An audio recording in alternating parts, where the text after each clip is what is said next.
Greetings from Endeavour Hills, Melbourne. Today is the 26th of April 2022. I am reminded of the day, the 9th of April, this fourth youth uprising started in Sri Lanka this year. I'm old enough to recognize the fact the fourth. I've been able to, in the past, recognize the fact first youth uprising took place in the month of April in 1971, really. And thereafter, 88, 89, second Southern Youth Uprising, and then in between the Northern Youth Uprising, asking for a separate state. And now this is the fourth. But this uprising is unique compared to all the previous three. The youth took violence, the used the fist. But this time, this uprising is led by the generation that are born after 90s. From the 90s to today, that generation is a unique generation. It is the generation that used the head, not the fist. And that's why the current rulers found it difficult to handle them. They didn't have the skill to manage and handle this uprising. And I'm sure by the end of the month, the significant results would be achieved by this uprising to change. The youth are demanding a systemic change, transparency and governance. This I have been really articulating for almost now 9 years, since I became the founder as well as the chairman of the CSR Sri Lanka and even number of other initiatives in order to bring impact and social accountability, social responsibility, social impact. And I've been articulating that to the business community. A critical stakeholder indeed is the business.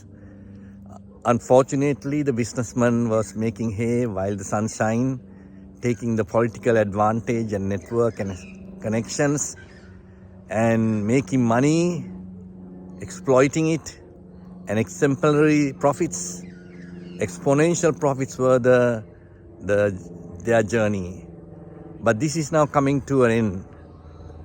Ladies and gentlemen, the businessmen of Sri Lanka, I'm telling you, you will never be able to really work toward the exponential, irresponsible profit generation now onwards.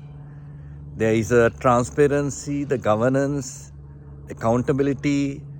The purpose of the profit is now questioned by the younger generation. And therefore, your business has to be absolutely socially accountable, responsibility and impactful to the society and the environment all the time. Not one time, not just a feather in your cap, but the part of your business DNA. The part of your business DNA, you need to make sure there's a greater social accountability, responsibility, impact, and enrichment. There has to be definitely the collaboration and partnership between all the stakeholders, the shareholders, the employees, the customers, the society equally. You cannot sacrifice one for another. For exponential profit generation, you cannot sacrifice the society, the environment, customers, employees, and exponentially increase the shareholder value. That's not possible. In the new Sri Lanka, the new businesses have to be really showcase that they are delivering value to the society, to the environment, to the customers, to the employees, as well as the shareholders equally, not sacrificing one for another. That would be the cry of the younger generation. And I'm sure by the end of the month, these current corrupt rulers and the businessmen will begin to vanish into thin air, and they would be part of the history.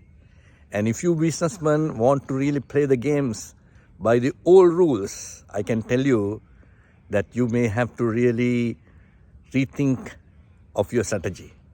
The old rules will not be viable and valid in the new era, which is being affected by a generation that feels accountability, transparency, value creation is absolutely important for their journey and their life.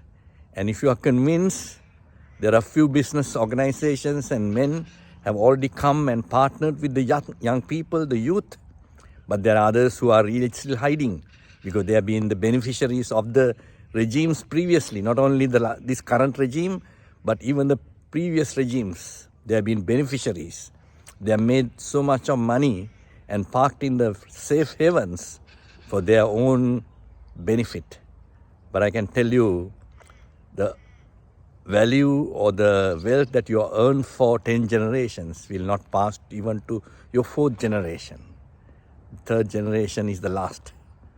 We remember not only in Sri Lanka, but globally, value or the wealth earned will not pass the 4th generation. So don't waste time in trying to earn and park money here and there for your 10 generations. It is going to end in the 4th generation. Therefore, make sure in your lifetime, hit a legacy that you have enriched more people in more places, in more often, economically, all the time, particularly the younger generation that is going to lead this country to a greater enrichment and empowerment of more people in more places, more often.